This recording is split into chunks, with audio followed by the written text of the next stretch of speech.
दोस्तों नमस्कार। इस वक्त हम किरठल गांव में हैं और किरठल बागपत का एक ऐतिहासिक गांव है। इस गांव की बड़ी भूमिका भारत के स्वतंत्रता संग्राम में रही है और आजादी के बाद बागपत जिले में इस गांव का सियासत में एक विशेष महत्व रहा है। यहाँ से कई विधायक और सांसद निकले हैं।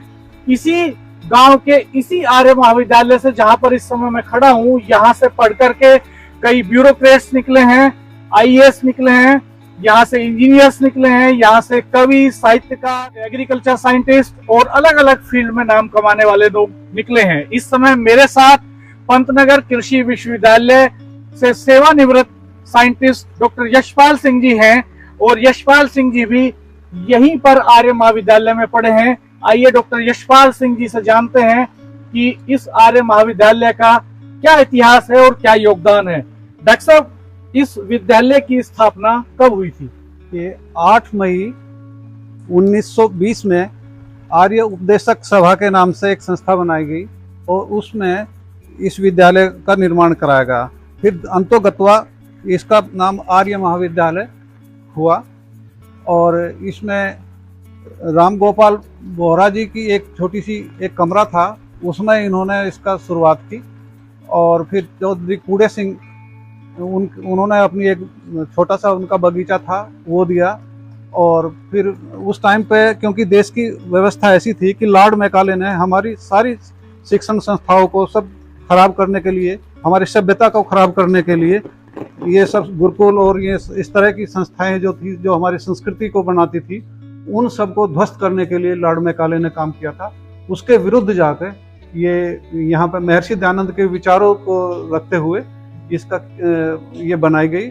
और उस टाइम पे चौधरी चरण सिंह, कुंभाराम आर्य और राजा महेंद्र प्रताप सिंह ऐसे ऐसे लोग यहाँ आते थे और यहाँ से बहुत सारे शास्त्री आचार्य देश विदेश में सब जगह नाम इन्होंने इस संस्था का बढ़ाया। और ये जो है इससे पहले स्वामी श्रद्धानंद ने गुरुकुल कांगड़ी में एक संस्था बनाई थी और जो गुरुकुल कांगड़ी के नाम से फेमस हुई, उसके दूसरे नंबर पर ये आर्य महाविद्यालय किरठल की शुरुआत हुई। आप हमें पूरे विद्यालय को दिखाएंगे एक बार कि यहाँ पर कहाँ क्या था और कौन कौन बड़े लोग यहाँ पर पढ़े हैं? कुछ नाम अगर आप बताते चलें साथ में तो ज्यादा बेहतर होगा।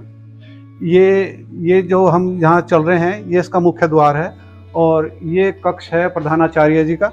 इधर प्रधानाचार्य जी बैठते हैं और इसके बाईं तरफ ये बलिदान भवन के नाम से एक छोटा हॉस्टल टाइप कहिए ये बनाया गया है और इसके लिए वीर ताराचंद के नाम से इसको किया गया है। ये आवासीय विद्यालय था? ये आवासीय पूर्णतः आवासीय था और इसमें छात्र जो है विद्यार्थी जो थे वो केवल बॉयज थे, गर्ल्स के लिए ये नहीं था। और ये जो आप देख रहे हैं ये हॉस्टल है? हाँ, ये एक छोटा हॉस्टल है एक तरह का ये। और इसके दूसरी साइड में एक जिसमें ज़्यादा स्ट्रेंथ आ जाए वो उस तरह का है। और इसकी कहानी ये है कि जब है ये 1920 का ही बना हुआ है। ये 1900 के बाद 1920 के बाद जैसे जैसे आता रहा पैसा, हमारे जैसे पृथ्वी सिंह बेधड़क हुए और बहुत सारे लोगों से पैसा लाते थे और इकट्ठा करते थे, जनता इसके साथ जुड़ती गई, पैसा आता रहा। कोई गवर्नमेंट का इसमें कोई इन्वॉल्वमेंट नहीं था, गवर्नमेंट की तरफ से कोई पैसा नहीं मिला। और हमारे पास जो 70-80 बीघा जमीन है, कुछ उसका पैसा आता था और पूरा एरिया इसमें केवल किरठल का ही सहयोग नहीं है, किरठल के अलावा आसपास के गांव, पूरा मेरठ प्रांत और हरियाणा, पंजाब, राजस्थान तक के लोग इसमें सहयोग करते थे। उस टाइम पर शास्त्री की डिग्री यहाँ से नहीं मिलती थी, लाहौर से शास्त्री की डिग्री मिलती थी। ये लाहौर से एफिलेटेड था? उस टाइम लाहौर से था। फिर बाद में ये वाराणसी संस्कृत विश्वविद्यालय जब बना तो ये वहाँ से फिर इसकी डिग्री हुई। ऐसे सेलिब्रिटी बताइए जो इस विद्यालय में पढ़े हुए आर्य महाविद्यालय किरठल में और जिन्होंने अपने अपने फील्ड में बड़ी जगह बनाई हो। यूं तो बहुत सारे हैं, अनगिनत हैं, लेकिन 5 कोई बड़े नाम आप बताइए। हाँ, एक चरण सिंह शास्त्री जो शामली क्या पूरे मुजफ्फरनगर जिले में जिन्होंने आर्य समाज के लिए बहुत ज़्यादा काम किया, वो यहीं के विद्यार्थी रहे हैं। डॉक्टर लक्ष्मीचंद शास्त्री जिन्होंने कोट द्वार में हमारे मुख्यमंत्री जो हैं योगी जी, इनके अध्यापक रहे हैं, वो इसी गांव से ही रहे हैं, इसी गुरुकुल से रहे हैं। और उसके बाद रघुवीर सिंह शास्त्री जो हैं वो भी कक्षा 4 से लेकर यहीं उन्होंने अपनी शिक्षा पाई है, वो सांसद तक रहे हैं। और महेंद्र कुमार शास्त्री रहे हैं, हरपाल शास्त्री रहे हैं, निरंजन सिंह शास्त्री रहे हैं। ऐसे आचार्यों की एक लंबी फेरिस्त बहुत है, लंबी, जो लंबी श्रृंखला है। हाँ, यहाँ से चूंकि संस्कृत की पढ़ाई यहाँ पर होती थी, तो हाँ। यहाँ से शास्त्री की डिग्री लेकर, आचार्य की डिग्री लेकर के अनगिनत लोग पूरे देश भर में सेवाएं दे रहे हैं अपने फील्ड में। हाँ जी, और उस टाइम पे ये होता था कि सरकार द्वारा ये मान्यता जो मैकाले ने की थी कि इस शिक्षा के आधार पर किसी को भी कॉलेजों में एंट्री नहीं मिलेगी। तो उनके लिए वो था कि पहले इंटर करो, बीए करो, फिर वहाँ जाकर फिर उसके द्वारा आओ।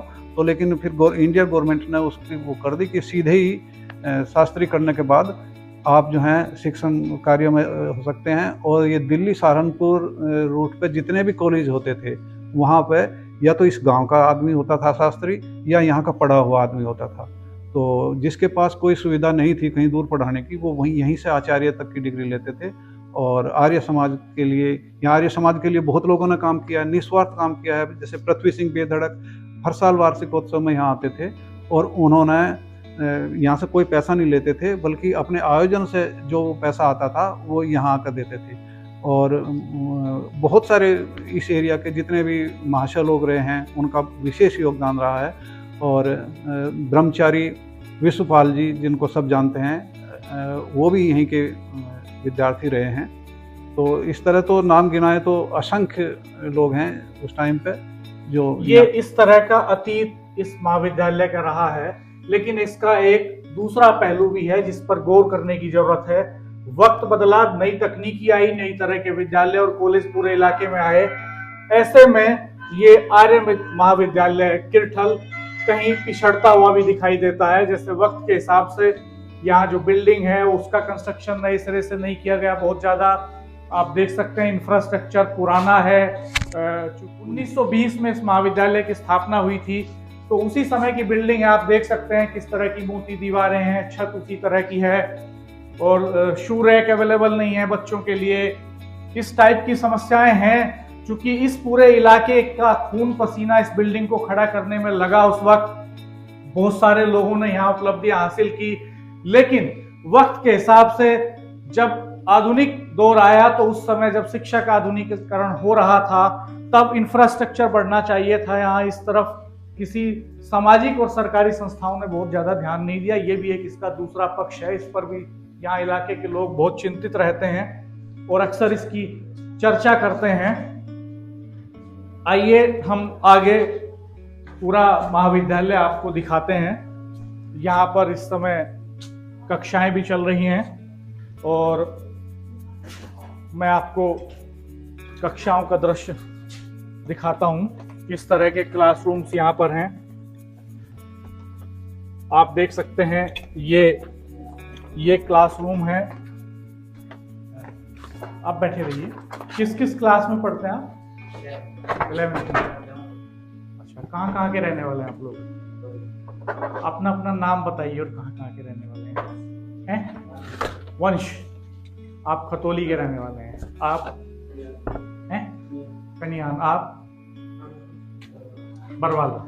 देखिए, आसपास के कई जिलों के गांवों के बच्चे यहाँ पर पढ़ने के लिए आते हैं। तो इस टाइप का क्लासरूम है। और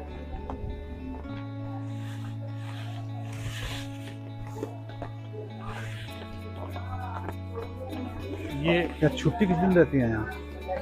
छुट्टी किस दिन रहती है? आज तो इतवार है। नहीं, ये तो मतलब कि उसके तिथि के अनुसार छुट्टी यहाँ आप होती है। देख सकते हैं। अच्छा, नमस्कार।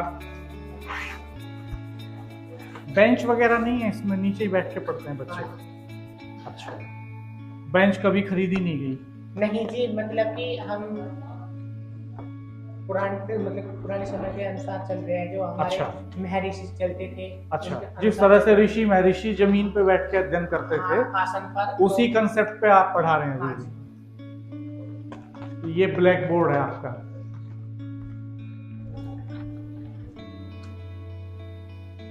और यहाँ पे डॉक्टर साहब साप्ताहिक अवकाश रविवार को नहीं होता। ये तिथि के हिसाब से प्रतिपदा और अष्टमी। जी। हाँ,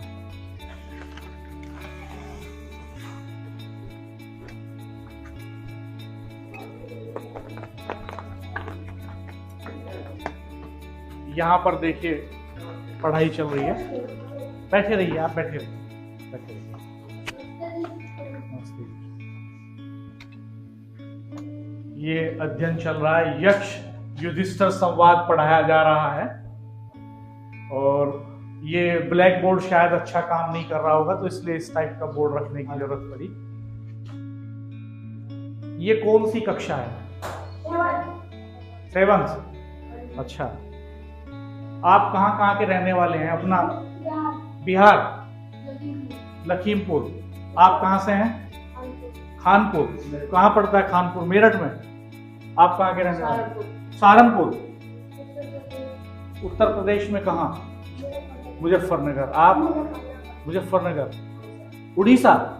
बिहार और उड़ीसा तक के बच्चे यहाँ पढ़ने के लिए आए हुए हैं। देखिए कितना नाम इस महाविद्यालय का है कि कई प्रदेशों के बच्चे यहाँ पढ़ने के लिए आते हैं। शास्त्री जी खुद उड़ीसा से हैं। शास्त्री जी खुद उड़ीसा के रहने वाले हैं। तो आपको तो हिंदी सीखनी पड़ी होगी पहले, हिंदी और संस्कृत आपने वहीं पे पढ़ाई की थी उड़ीसा में?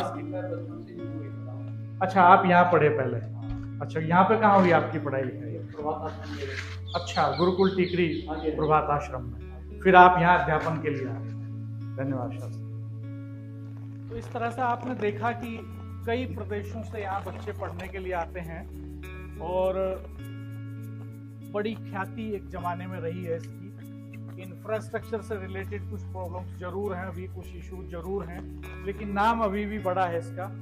और ये एक दूसरी क्लास में यहाँ पढ़ाई चल रही है। नमस्कार, कैसे आप सब? कौन सी कक्षा है? 8वीं। तो आप कहाँ के रहने वाले हैं? अपना नाम बताइए। वंश। अच्छा, ये इत्तेफाक है, दूसरी क्लास में भी वंश से हमारी बात हुई थी। कहाँ से आए हैं वंश आप पढ़ने के लिए? खजूरी, मेरठ से। आप? अच्छा, आपका नाम? अंश, सहारनपुर से आए हैं। अनंत, कहाँ के हैं आप? बड़ोद। आप कहाँ से आए हैं? हरियाणा। आप? जोर से बोलिए। अच्छा, खाने पीने में क्या मिलता है यहाँ? हैं? कोई भी बताइए, क्या मिलता है खाने पीने में? नाश्ते में दलिया। अच्छा, एक दिन दलिया की खिचड़ी। फिर खाना दोपहर में? दोपहर में सब्जी रोटी। अच्छा, शाम को? शाम को भी फिर आलू। अच्छा मिलता है खाना? ठीक है, पढ़ाई अच्छी चल रही है? तो ये देखिए हरियाणा के बच्चे भी हैं, अलग अलग प्रदेशों से आए हैं यहाँ पर। तो डॉक्टर यशपाल सिंह जी ने अपनी किताब कीर्तिवंत किरठल में इसका एक पूरा विस्तृत और विशद वर्णन किया है। और इसके लिए उन्होंने गहन अध्ययन किया इसके इतिहास के संबंध में, यहाँ से जो लोग पढ़ करके निकले हैं के बारे में। ये देखिए अनाज स्टोर किया गया है यहाँ पर। ये इस तरह से ये टंकियाँ खरीदी गई हैं और इन टंकियों में अनाज रखा गया है। सीजन में ही खरीद कर रख लिया जाता है ताकि यहाँ जो बच्चे पढ़ते हैं उनको खाने पीने की कोई दिक्कत नहीं हो। क्योंकि रोजाना मार्केट से इतने सारे बच्चों के लिए खरीद कर लाना और व्यवस्था करना एक चुनौतीपूर्ण काम हो सकता था। प्योरिटी मेंटेन करने के लिए इन्होंने यहाँ स्टोर कर लिया। ये ऐतिहासिक भवन स्वतंत्रता आंदोलन के समय का है।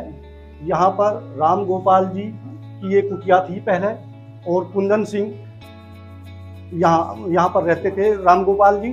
और उसके बाद यहाँ 2 बार भगत सिंह जी का भी आना हुआ यहाँ, और बाद में उनको इसी गतिविधि के कारण राम गोपाल जी को और कुंदन सिंह को जेल भी भेज दिया।